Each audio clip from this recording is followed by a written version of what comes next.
get going? Yep, you're good now.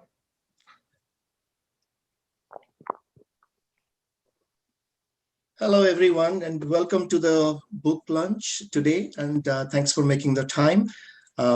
We have all the authors of the two books joining us on the Zoom platform, but we have also a number of people joining us through the live stream YouTube platform who would be able to engage with the authors at the end of the presentations.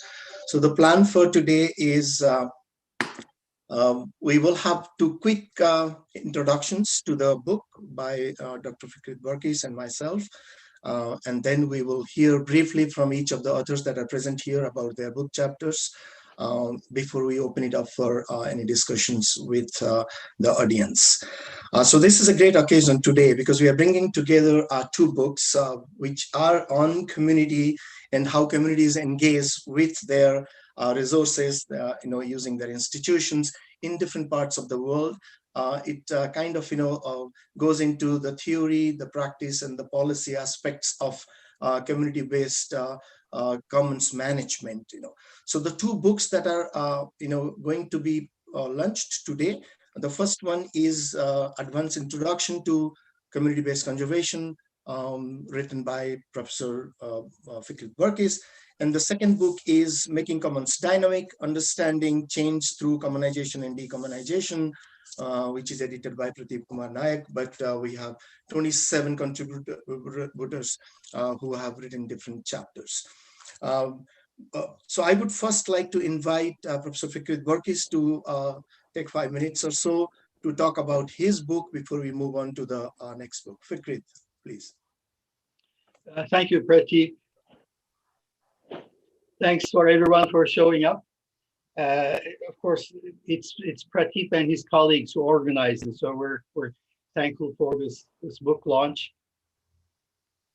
The star of the show is the book you all have authored, the Commonization book. I think, as they say in media, it's going to have legs. It's going to be used for a long, long time, and I think it's a major contribution. Thanks to you all. My own book is a rather modest affair. It's about conservation, biodiversity conservation, and it's a different kind of book for me. Those of you who know my writings, I'm a pretty academic kind of guy, but this book is different. I wrote it mainly with senior undergraduates in mind. That's a new audience for me because I've been teaching graduate school for a long, long time.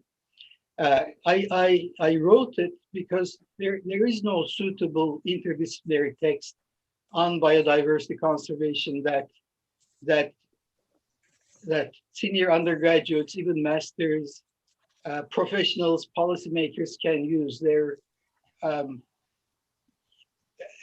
Well, I won't go into the details of what's available on the market, but there is a lack of a book that does what this book tries to do, which is an interdisciplinary but social science oriented conservation. It's really sort of a subset of the commonization book in that it focuses on conservation, just one aspect of the various things you try to do there.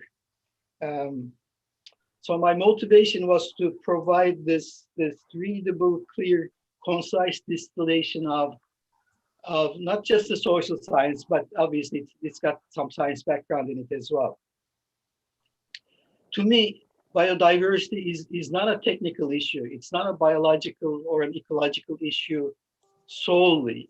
There is a political context, there is a cultural context, there's a historic context of any conservation story. So that's what I try to bring out. And of course,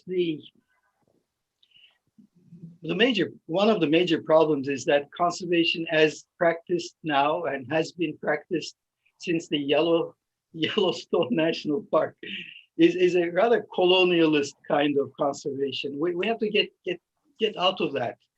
We have to expand the constituency for conservation. We have to make it socially just. We have to make it inclusive. We have to make it participatory. So that's what the book is about. Back to Prateep. Thank you, Fikrit. And I mean, the second book, which is Making Commons Dynamic, is something, the roots of which goes back to 2006 and 7, when I arrived as a PhD student in the Bay of Bengal coast. And suddenly I found that groups of people leaving the place on boats, leaving their villages, leaving the fisheries commons, and I'm there to study the fisheries commons with them. I got worried. I remember I writing an email to Fikrit saying that people are leaving this place, and I'm here, with a long-term plan to study the commons here. Then I got into the history of understanding that place, and I found that people are leaving because of certain drivers. Of course, there was massive aquaculture that is taking place. There are policy changes. There are other interventions that have taken place, but people are moving. And then I soon kind of, try to understand the processes of that change and realize that the commons at a place could be as dynamic as the fish can swim, and these are all mobile kind of, resources. And that's where my exploration started. And I said, to understand this place as a commons, you need to engage in the history, you need to engage in the present, and need to engage in the future of this place. And it cannot be understood as something which is probably static or happening at the present. So it needs to be understood as a process in itself. That's where the exploration to understand the commons as a process really started. And by 2011, we put together this article in Conservation and Society, where we came up with this idea of how do we look at this process of commons through the lens of commonization and decommonization. And that was the first attempt in 2011 to talk about commons as a process. But before 10 years to that particular event of me arriving in the Bay of Bengal, I got into community forest management. And if you get into community forest management, just adjacent to the Bay of Bengal area, I found that there is a rich history of hundreds of years where these forests have gone through degradation and regeneration, both through the forest resources being degraded and being regenerated, but also the institutional processes. And I spent about 10 years of my life understanding that process. And then I realized a static resource like forest can also be very dynamic and can be looked at as a process. So those are kind of some of the life's experiences that brought me in face, face to face with, engaging in understanding commons as a process. So in this book, we then engage in understanding this dynamic nature of commons and the fluctuations that the commons go through the lens of commonization and decommonization. And commonization and decommonization, as it has been explained in the book, means a set of resources can get into joint use or collective action, influenced through institutions and people's mobilization.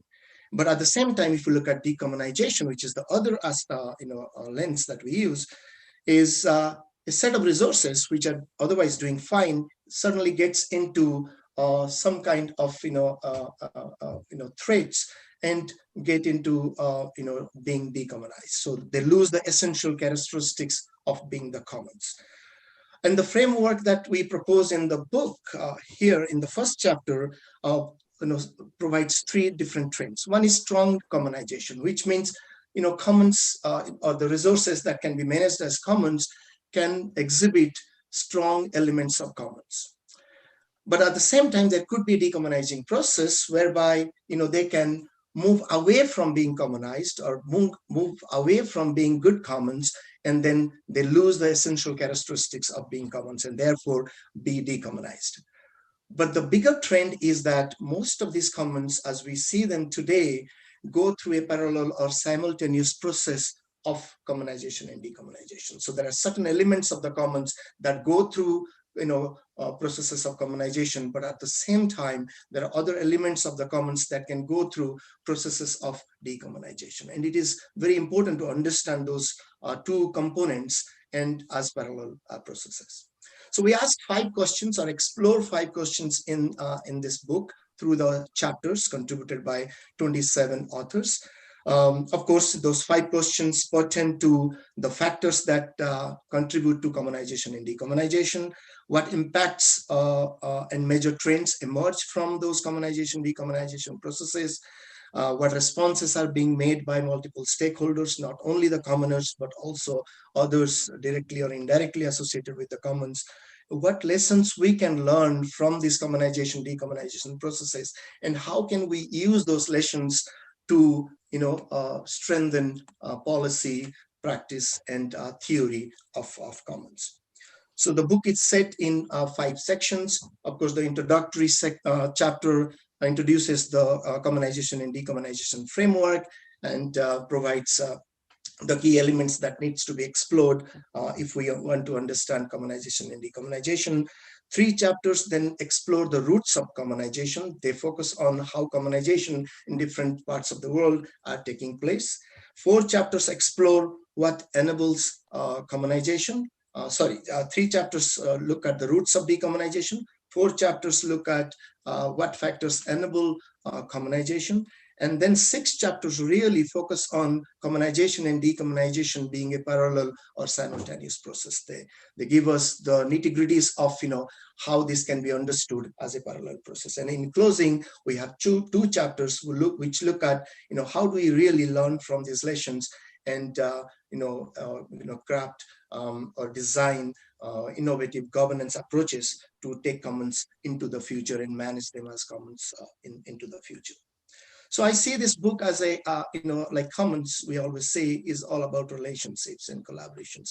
And this book is an example of, decades of collaboration, decades of, collaborative work that range from, some of my best mentors being authors and collaborators on this book. And some of them are present here, Fikret Burkiss, Derek Armitage, Emdad Haq, but also really colleagues and friends that have worked and been in touch over a few decades now, starting from my graduate days, and also a number of students and other collaborators that are part of the book. So this is a rich tradition of commons that is replicated here in this book, where relationships matter in how we presented this particular book.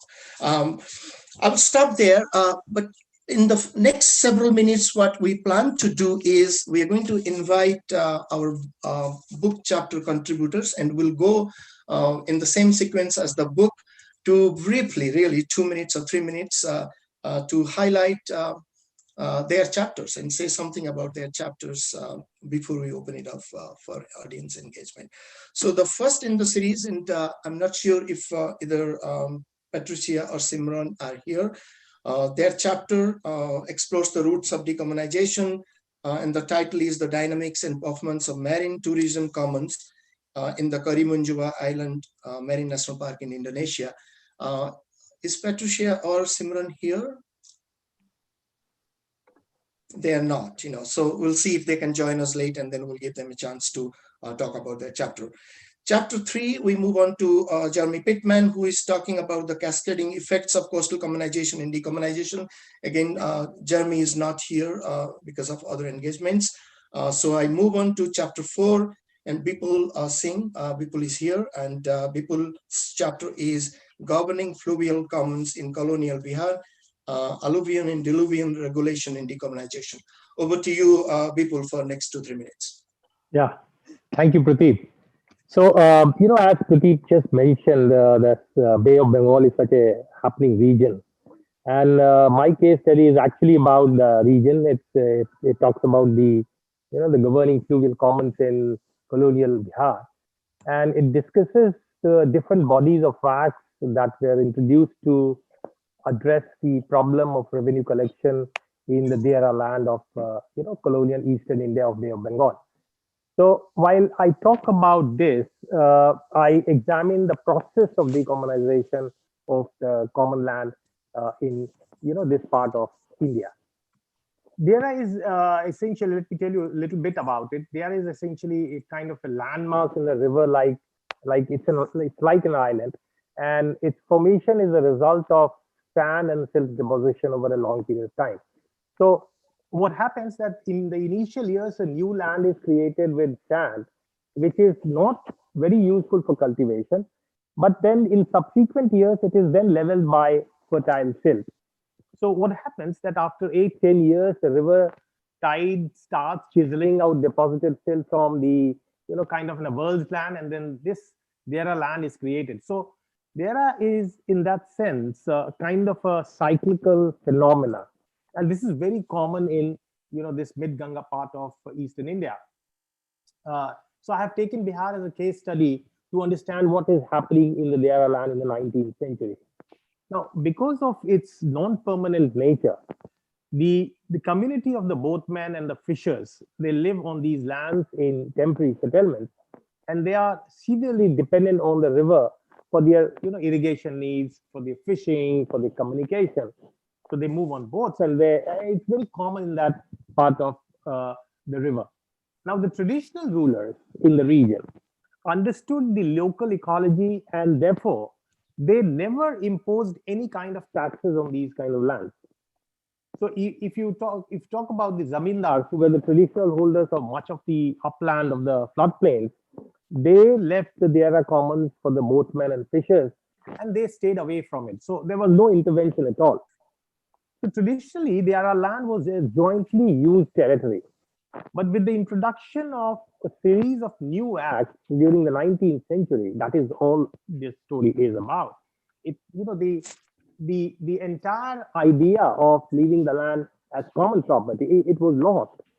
So the whole process of decommunization started, and especially after 1770 famine in Bengal, which was a massive famine, which had a huge mortality. The colonial government of the British East India Company claimed that there had been a huge amount of revenue loss. So they came up with some idea of, collecting more and more revenue from these areas. Now, the end result was that in the early 19th century, the state began to plan for widening the base of land revenue.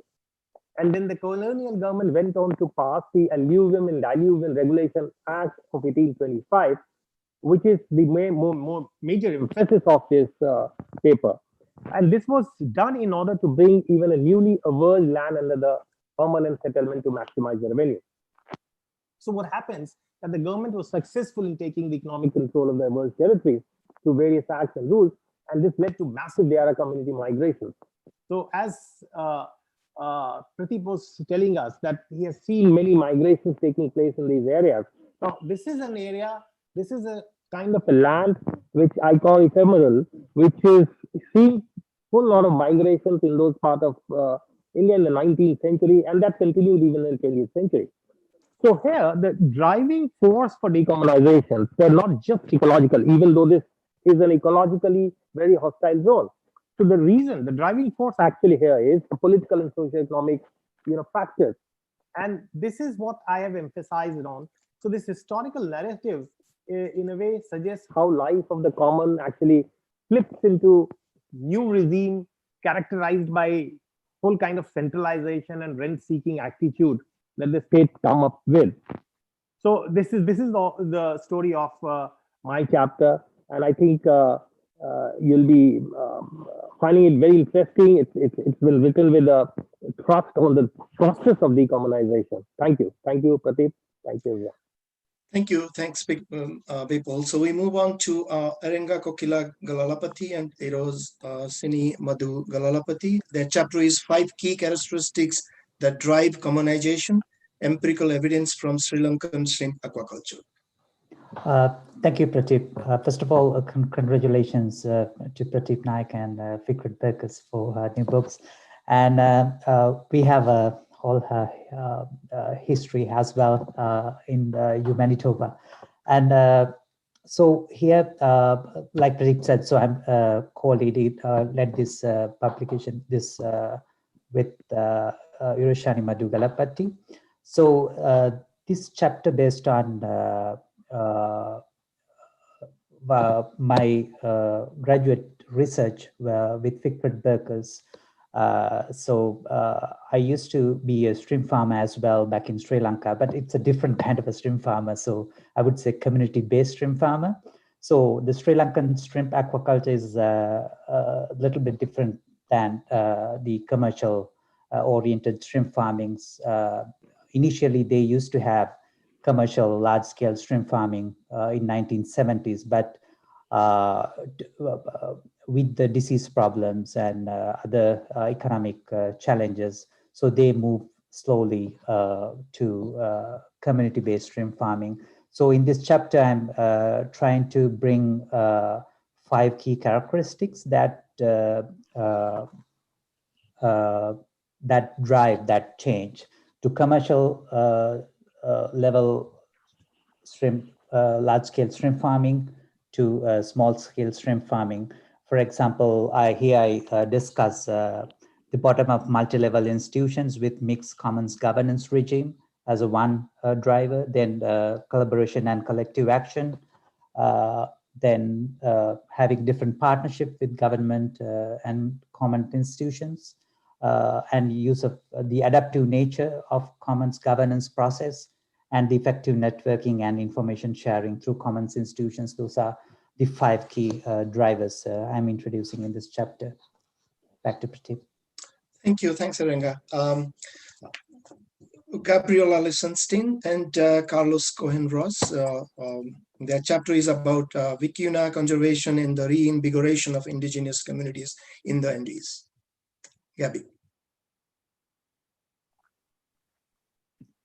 Thanks, Prateep. And first of all, I wanted to thank you for giving us the opportunity to participate in this book. And it is a great honor to be here with all of those, with so many friends and highly esteemed colleagues. So we are really grateful. Carlos Cohen-Ross, the co-author, is also here. So in our chapter, we illustrate the process of decommunization and commonization working on vicuñas. For those and indigenous communities that manage these vicuñas, for those of you who have never come across a vicuña, these are the smallest South American camelids. These are a wild species that has one of the finest animal fibers in the world. So vicuñas were managed if you want, in a sustainable way during the Inca times. And after the Spanish conquest, there was a process of decommunization, which resulted in the expropriation of land resources, eviction of people, killing, slaughters. And so vicuñas were on the verge of extinction in the 60s, and they recovered because of international cooperation efforts, CITES Convention, the Vicuña Convention, and so on. And what we are exploring in the chapter is a recent process of decommunization that resulted from vicuña use. And although we are providing and we are looking deeply into a case study from the Jujuy province in Argentina, this is not only happening in Argentina, but it's also happening in Bolivia, Peru, in other Andean countries, where indigenous Andean communities are managing vicuñas, and through this management, local communities are being reinvigorating and getting new rights and getting empowered. So we are looking at the keys that resulted in the decommunization process and what is happening now with the commonization process. And also, as many other commons, there are threats as well. So we are also pointing out the different new threats for the commonization process. So. Thank you, Gabby. Thanks very much. So we move on to Patricia Ellie Perkins on the chapter Commoning and Climate Justice. Thank you, Prateep and Fikret, both, for all of your inspiration and your hard work in pulling this book together. As Gabriela said, it's an honor to be part of it and to share this with you. My chapter is not a focused case study. It's more of a general discussion of something that's happening to all of us, which is climate change. And many people, as we know, perceive that what lies behind the climate crisis is the incentives that capitalism inexorably drives towards private extraction and commodification of both labor power and what are called resources from nature, which is really decarbonization. So a question that arises for many of us is, how can the human response to global warming both ensure the subsistence of those who have already been marginalized by capitalism, and also build a new way of organizing human livelihoods that can protect ecological integrity, assume responsibility for that protection, and also inter and intra-species equity into the future. Commoning and protecting against decommunization is a way to approach this. And this approach switches the focus to how the necessities of life are governed, how they're protected in participatory ways by and for those who depend on them. And this in turn shifts the focus onto the human experience with living lightly on the earth, creating strategies for peace, well-being, and the good life without overstretching the bounds of local ecosystems. A big problem for those of us who are trained in Western disciplines and academic ways of thinking about governance and economies and even societies is that we tend to look past what indigenous climate justice scholars call the fact that the collective continuance of some is taking place at the expense of the collective continuance of others. That's a quote from indigenous climate justice scholar Kyle White. Or there's what Glenn Coulthard points out, that the commons we're talking about not only belong to somebody, the first peoples of these lands, but they also deeply inform and sustain indigenous modes of thought and behavior that harbor profound insights into the kinds of relationships and reciprocity that seem most needed in these times of climate crisis. So my contribution to this book as a settler raises some of these questions and points to the work of scholars and activists who are considering these questions, including how settlers and indigenous peoples might feel their way through the climate crisis. As Craig Fortier, another settler, says, without seeking to incorporate these relationships into a broader, naturalized settler politics. I think these are really important questions for our times, and I'm glad that I'm able to share this. Thank you. Thank you, Ellie.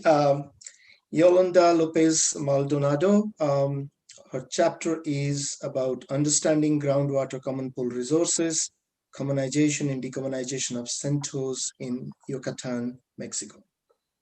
Yes, thank you very much, Pradeep, and congratulations again for this book, and also Fikret. I don't want to take a lot of time. I'm just gonna give some of the ideas that I have been working on this chapter. Volume, please. Can you hear me?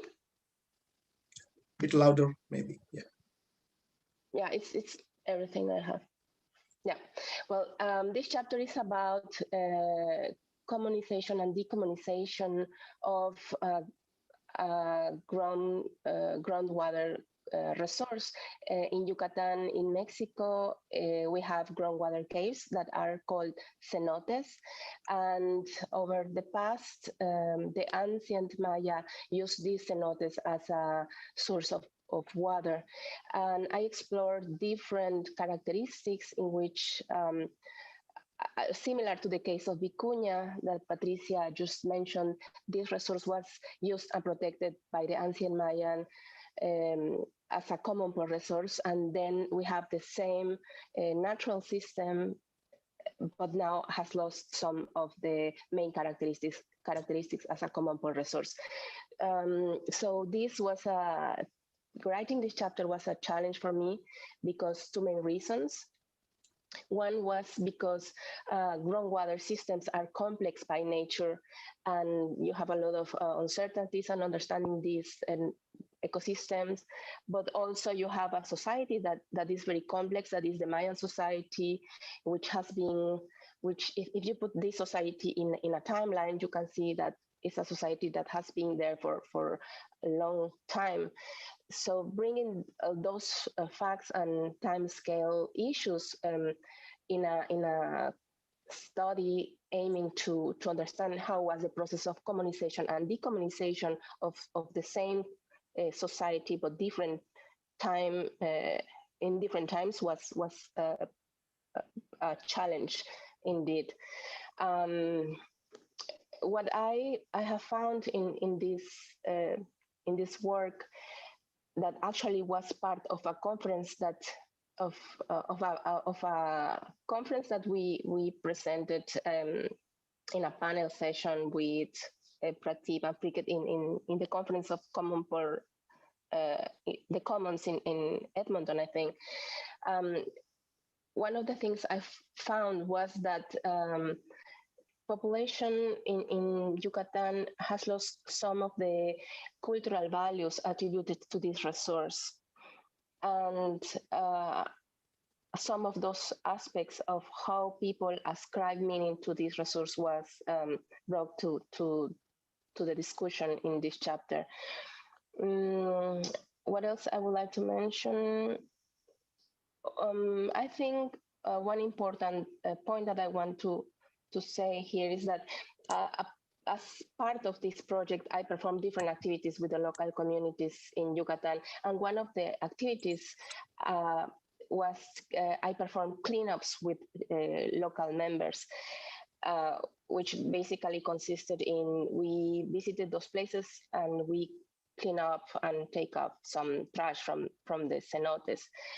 But after 5 years, I come back to the same places and the resource was even more polluted. So the situation was even worse. So what I found was that this loss of cultural values ascribed to this resource was an important point, and it is mentioned in different parts of through the text. I think that's all from my side, and I hope you can read all the chapters that were like really very interesting. Thank you, Yolanda. Next are Javier Basurto and Alejandro Gracia Lozano. Their chapter is about commoning and the commons as more than resources, a historical perspective on the Comcac and SETI fishing. Javier. Thank you, Prateep. Hi, everyone. It's very nice to see a lot of familiar friends and faces, and nice to meet all of you that I haven't met before.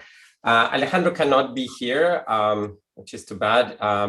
He's a former graduate student of mine that has been very influential to me in some of the ideas we present in this chapter.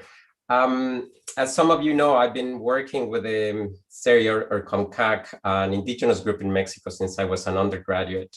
And I have the fortune to go back every year because I teach a field course there. It's an experiential education course. We haven't been there for the last 2 years, but we have been there for every year for the last 10 years.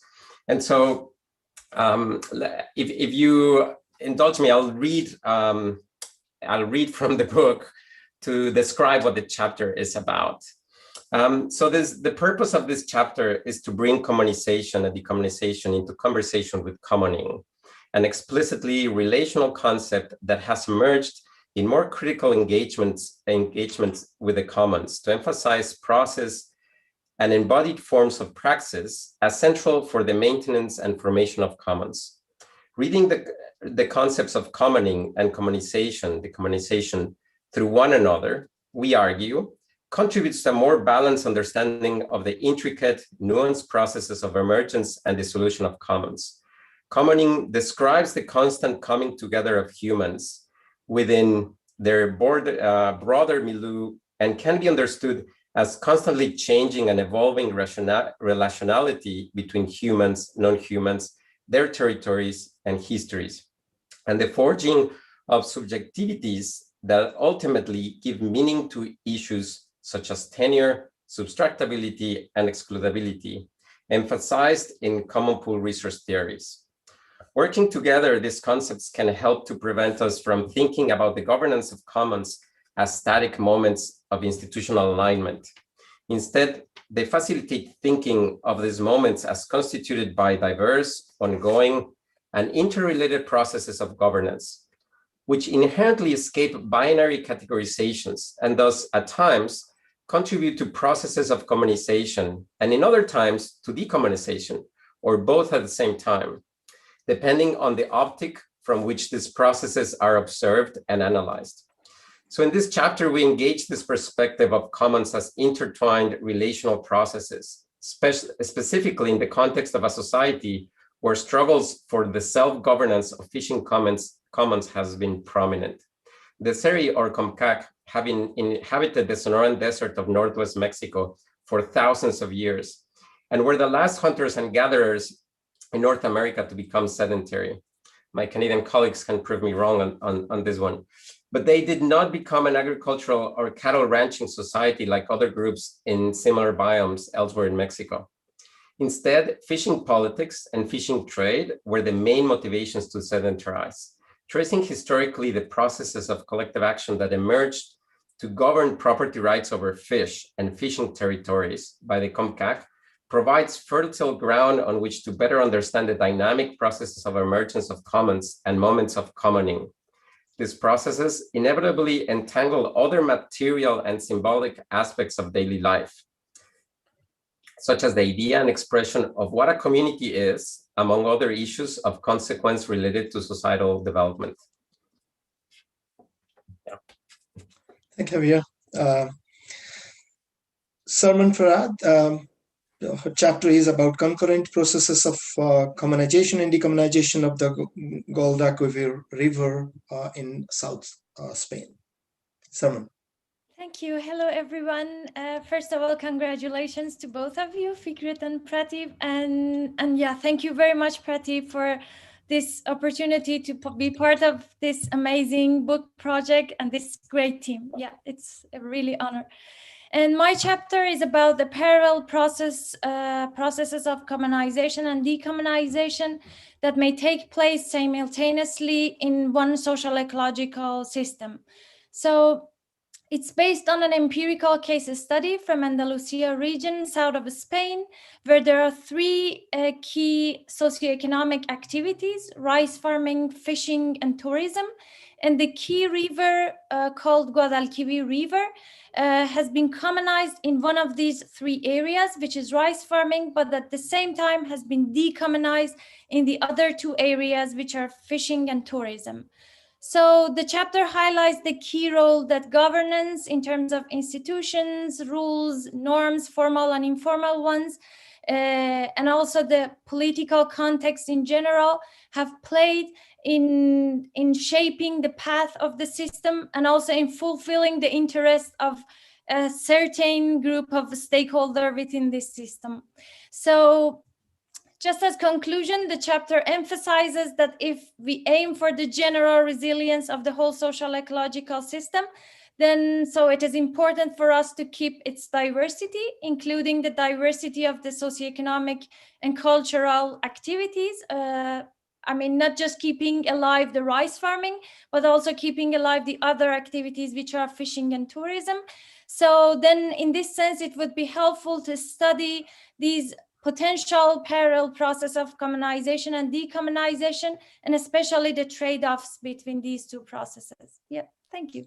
Thank you, Salman. I know Craig Johnson could not be here, but his chapter, which is chapter 11, is about creating a commons for global climate governance, possibilities and perils in the Paris Climate Agreement. So another chapter on the climate regime and global commons.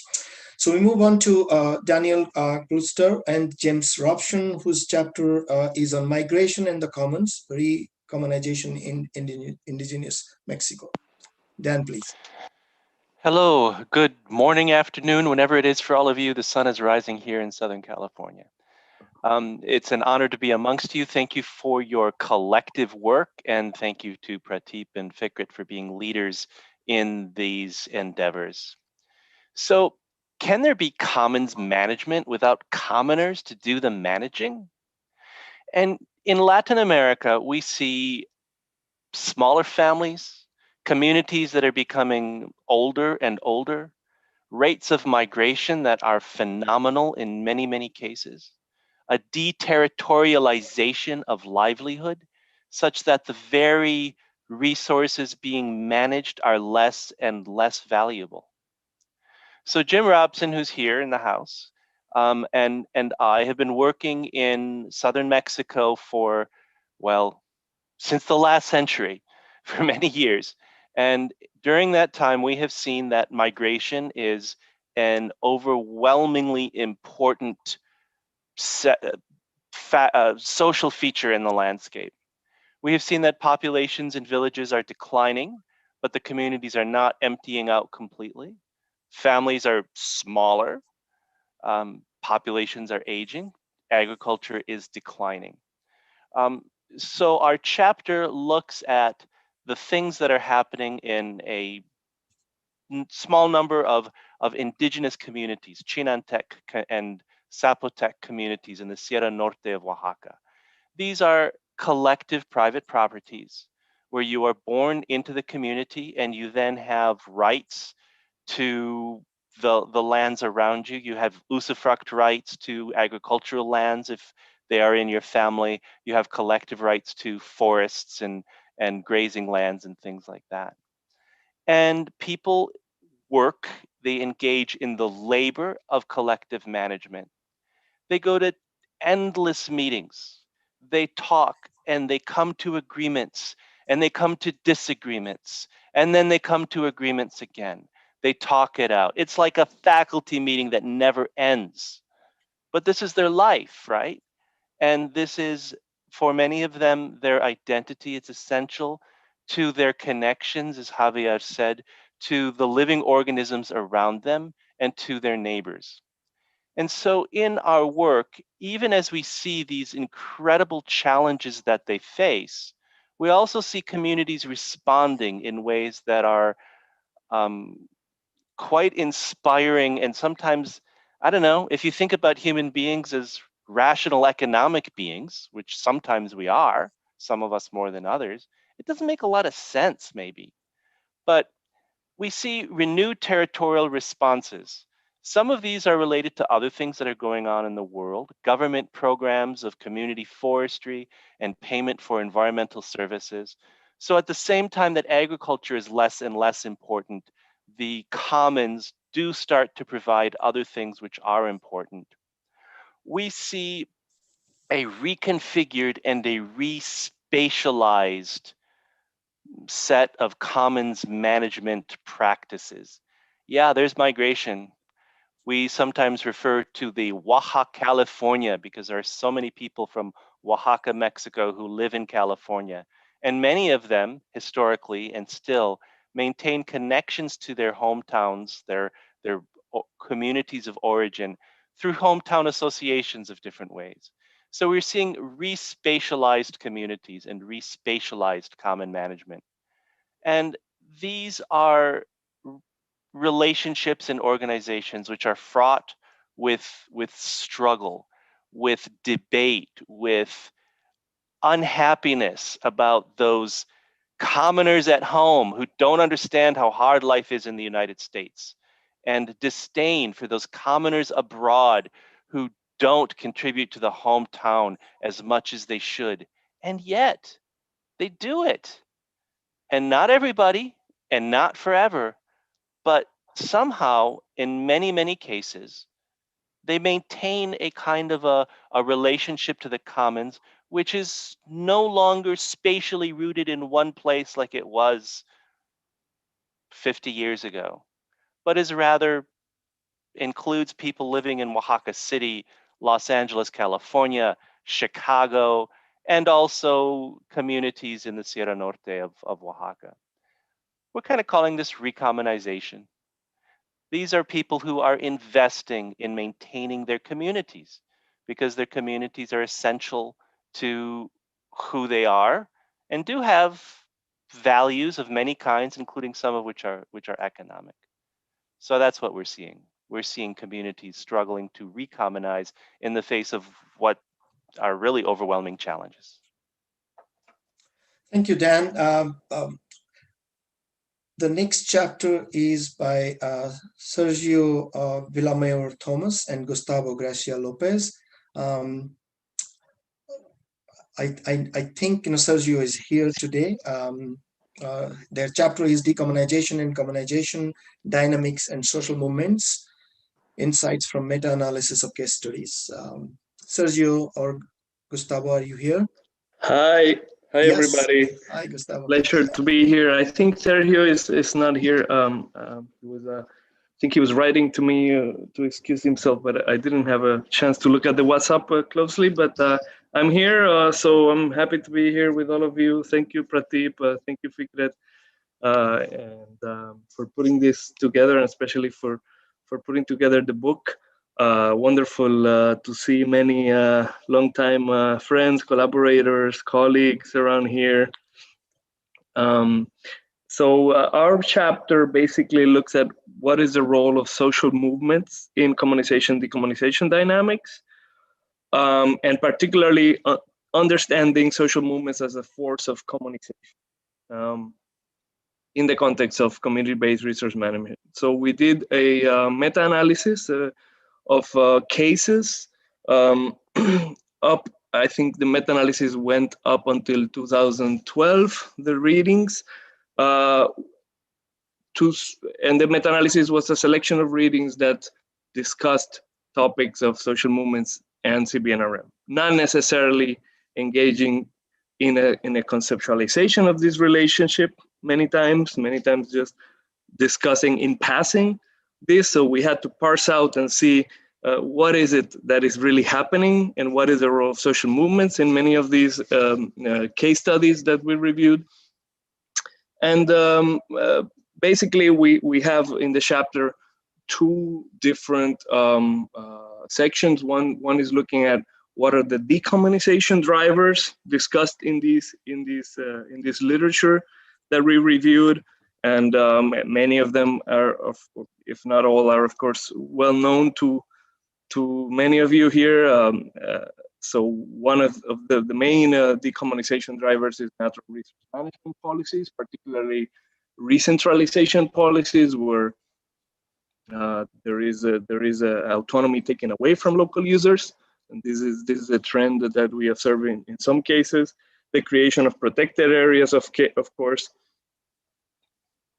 and other restrictive policies that restrict local users from being able to collectively manage and use their resources in their territories. We also found economic policies, particularly policies that promote extractive industries and privatization of communal lands. So this was another driver of decommunization, and other policies, and as well as, let's say, non-governmentally sanctioned appropriations by private users of communal lands or resources. So these decommunization drivers also, in many cases, serve actually to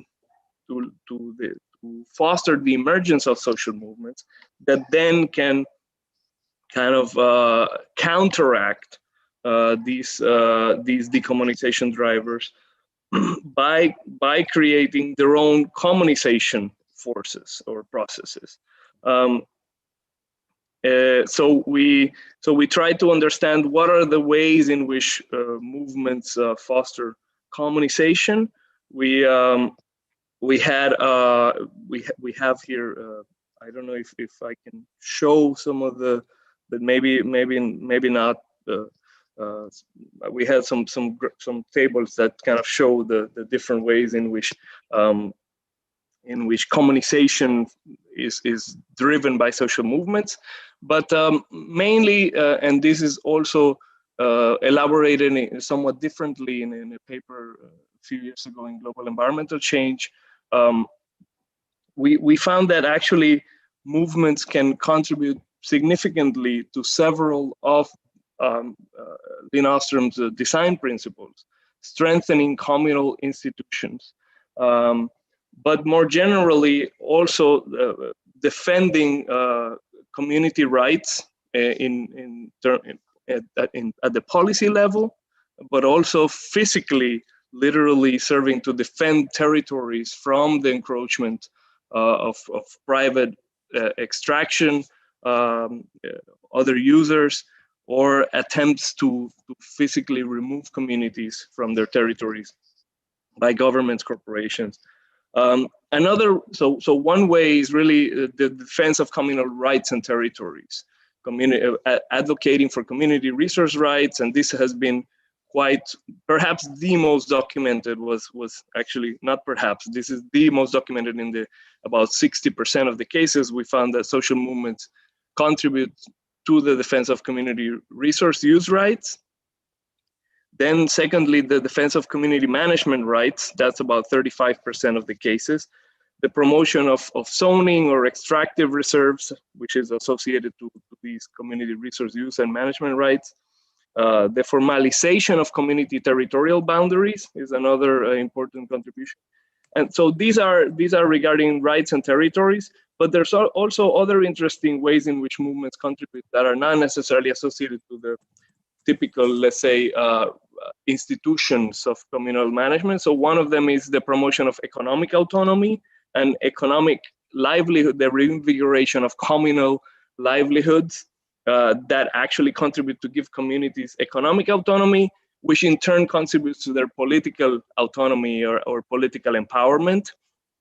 As communities develop their own livelihoods associated to these territories, then and in a way connecting back to the rights, then this creates also an incentive, as Lynn will say, to actually develop and strengthen and monitor and enforce community institutions if there is an economic benefit associated.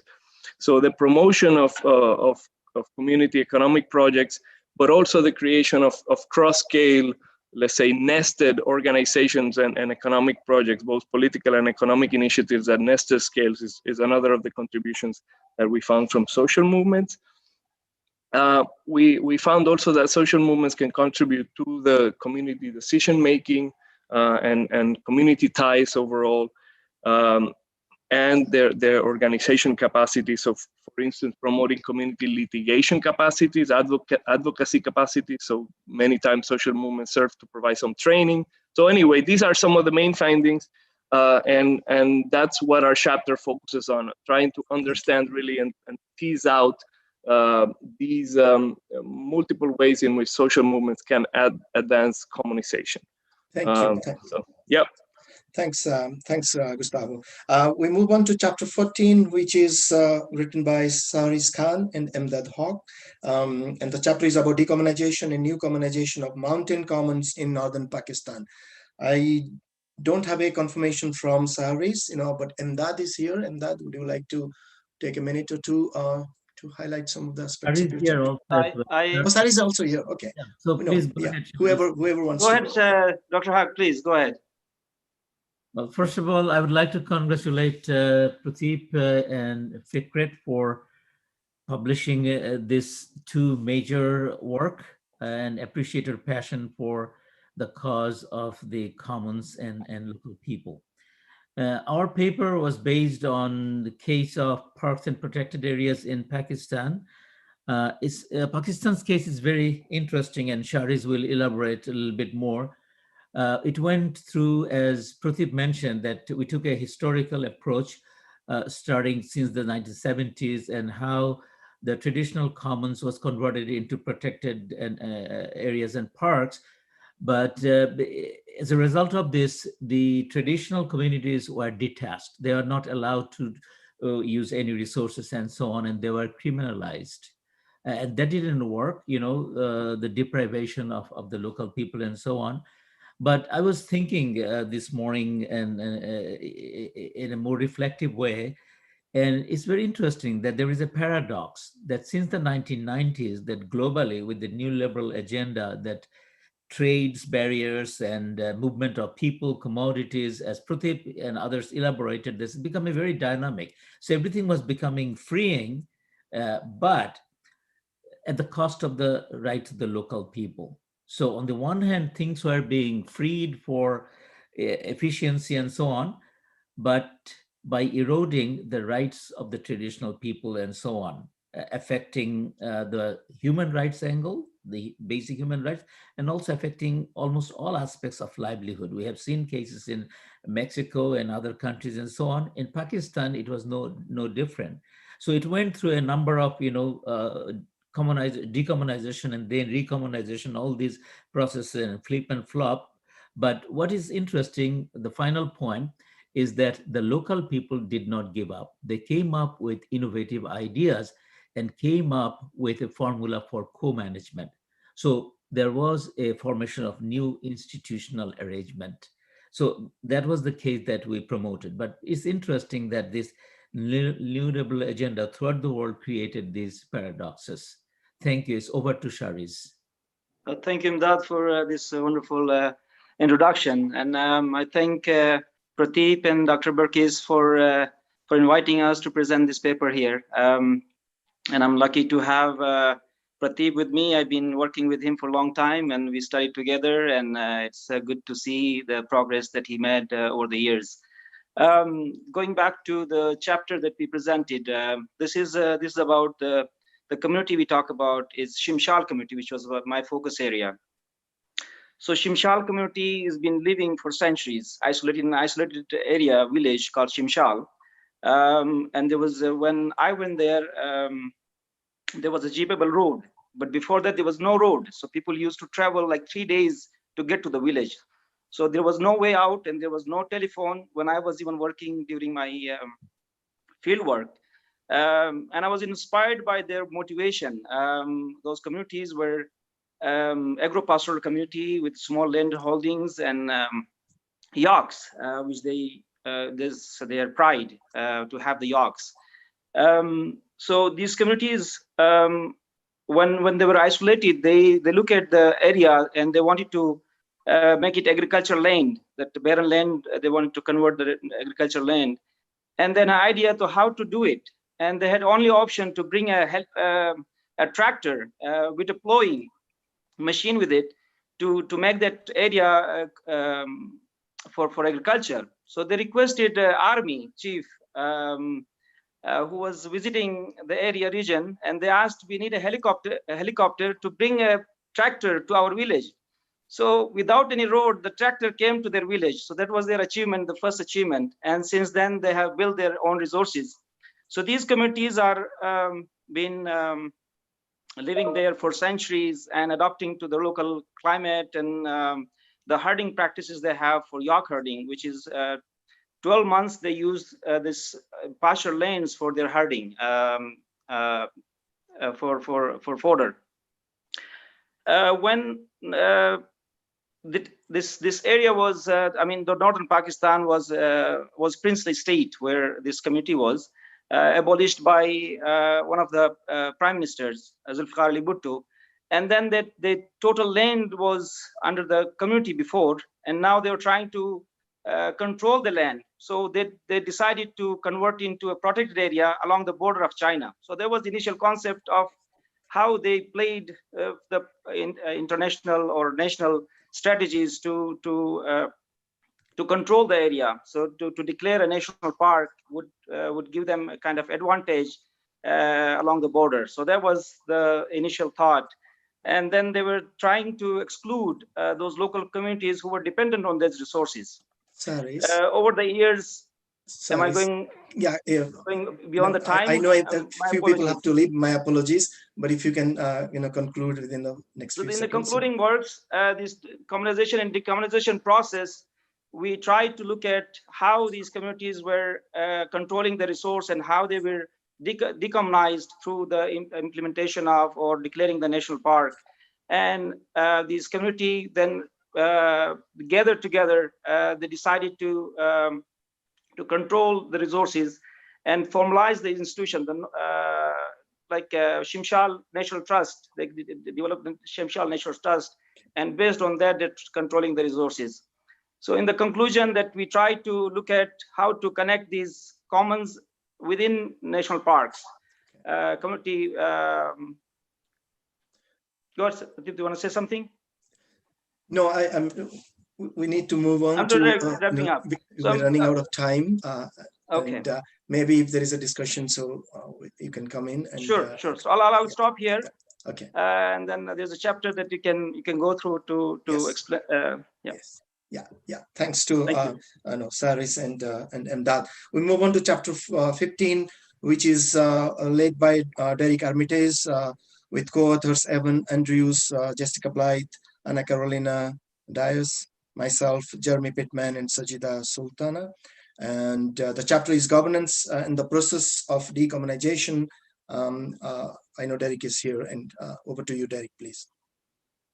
Okay, great. Thanks very much, everybody. Thanks, Prateep. Thanks, Fikret, of course. Just quickly, Fikret, I think you said your book was a modest contribution. Those were your words. Of course, it's not.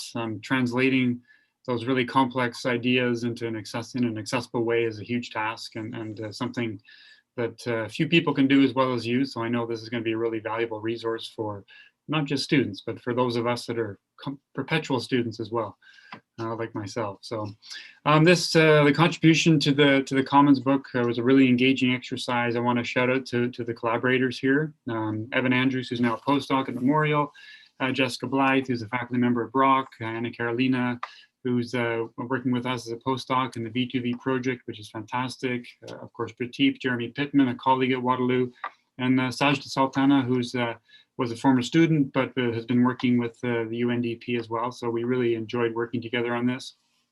Our central interest was really to reflect on how governance, the processes and institutions through which societies make decisions, mediate this commonization, decommonization dimension in a coastal system. And of course, for many people think, oh, governance, oh my gosh, how boring can you get? But of course, governance takes us into the realm of rules and norms and values and institutional arrangements and relationships and power and conflict. And we know there are oscillations between more centralized and decentralized forms of governance taking place and changing roles of the state and communities. So faced with all this fascinating richness, of course, what does any academic group do? Well, we created a framework. So wow, that's exciting. But indeed, the idea was to develop a framework here to help us think through these really interesting and fascinating dimensions. And so the framework had us focus on the role of networks of actors across scales and how they influence commonization and decommonization, those bundles of rights and rules and rulemaking systems that either exacerbate decommonization or maybe catalyze commonization processes, and of course the influence of power and discursive relationships and so on that shape these processes as well. And we applied this framework into some different cases where our author group was working in Brazil and Dominica, Mozambique and Pakistan as well. And of course we found that there's no clear pathway to commonization, and in fact, periods of decommonization and commonization were inevitable. In fact, we found also periods of significant disruption, and then our framework helped us sort of think through the implications of those disruptions.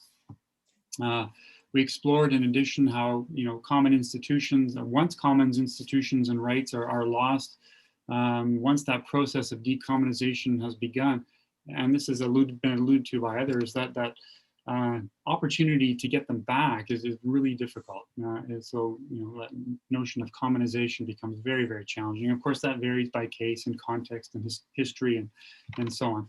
Ultimately, however, our chapter, we found by applying this systematic framework of governance, we can develop some insights on the role of actors and rights and rules and power that are both helpful from an analytical perspective, but also in terms of thinking through some policy action as well. So in a nutshell, that's our chapter. And thanks again to my collaborators. It was a wonderful experience. Thank you, Derek, and all the co-authors of that chapter. We move on to the last one. I know Simran has joined us, and Simran and Patricia Doan, they wrote the chapter 2, which is the dynamics and performance of marine tourism commons in Karimunjawa island of Indonesia. Simran, if you can take a minute to tell us about the chapter. Yeah, certainly. I mean, I'll take less than a minute because Patricia is not here somehow. She's actually now in Karimunjawa. Patricia Dawn, the first author, she has moved there to live there permanently because she married an Indonesian, and so she would have been a perfect person to explain. But as the title says, this is looking at marine tourism commons and its performance. And it's over a period of 30+ years, and looking at decommunization and communization of the marine tourism commons. That's about the coral reef systems around that national park. And we've been applying Ostrom's framework and operationalizing 29 variables of the 50+ variables. And I will not go through each one of them here, and I encourage you to take a look at the chapter in case you're interested in marine tourism commons and Indonesia. Thank you. Thank you very much, Simran. And I have the pleasure to invite Bonnie Mackey, who is with us today, and to say a few words to us. Bonnie wrote the foreword of the book, a very generous one.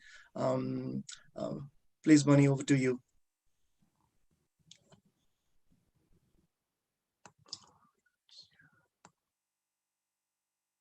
Maybe select. Okay. You are mute. Can you unmute yourself? Muted. Of course. What good is this if somebody doesn't fail to unmute? Well, this has been really great to hear everybody talk about their chapters in this wonderful book.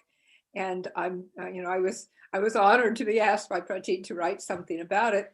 And I was struck by how new the language is, and how really important the meaning of that language is in terms of the commons as a process and this notion. And I found, even from my own work, working with more industrialized, urbanized fishery management systems, this notion of the parallel or processes of the simultaneous processes of commonization and decommonization really makes sense. And I think that, I think as Fikret said earlier on this morning, this book is going to be very important. It's going to have a long life, I think, both intellectually and potentially in terms of policy and practice. So I'm really honored to be a little tiny part of it and to get to see all of you wonderful authors. So thanks. Thank you very much. Thank you very much. And that's the book, so as you say, yeah, I can't, I have a background, so the book would not come in the, so maybe we should finish in the next couple of minutes. If you may please stay, I know we are over time. Simar may have a few questions or comments from our YouTube viewers who are live streaming this. Simar, if you can just go through that quickly, and then we will move towards concluding. Sure. Very quickly, we have Rashid Sumela said, congrats, Fikret and Prateep and your collaborators, good additions to literature. Manoranjan Ghosh said, congratulations, Professor Naik and team for the book. Cecile said, congratulations. Elham said, congrats to all, great collaboration and contribution. Vanessa said, congratulations for this book. Subha Chakrabarti said, congratulations. Again, we have some more congratulations to all of the great work by Navya. Congratulations, Prateep and team from Yinji. I have a very quick question as well. And maybe Dan Kluster can answer that, because it's more about recommunization. So my question is, who or what might be the primary drivers for the process of recommunization? Or is that something we need to read the chapter for?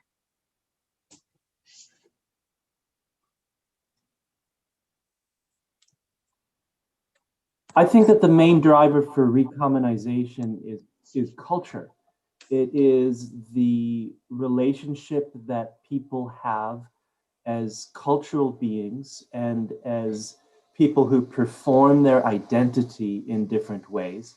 And many of those ways of conceptualizing yourself, is related to who you are in relationship to other people.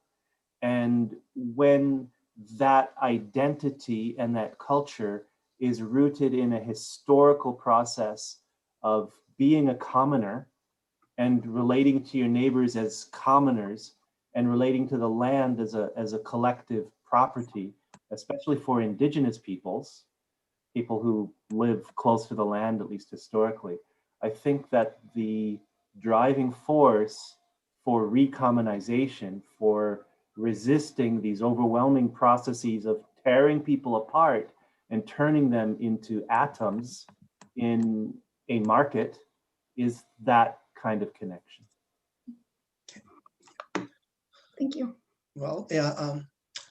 Well, Simar, if we can say goodbye to our live stream viewers, and then we can have a few minutes with the we authors. have to wait for toasting. COVID took Yeah, it. so we are just saying goodbye to the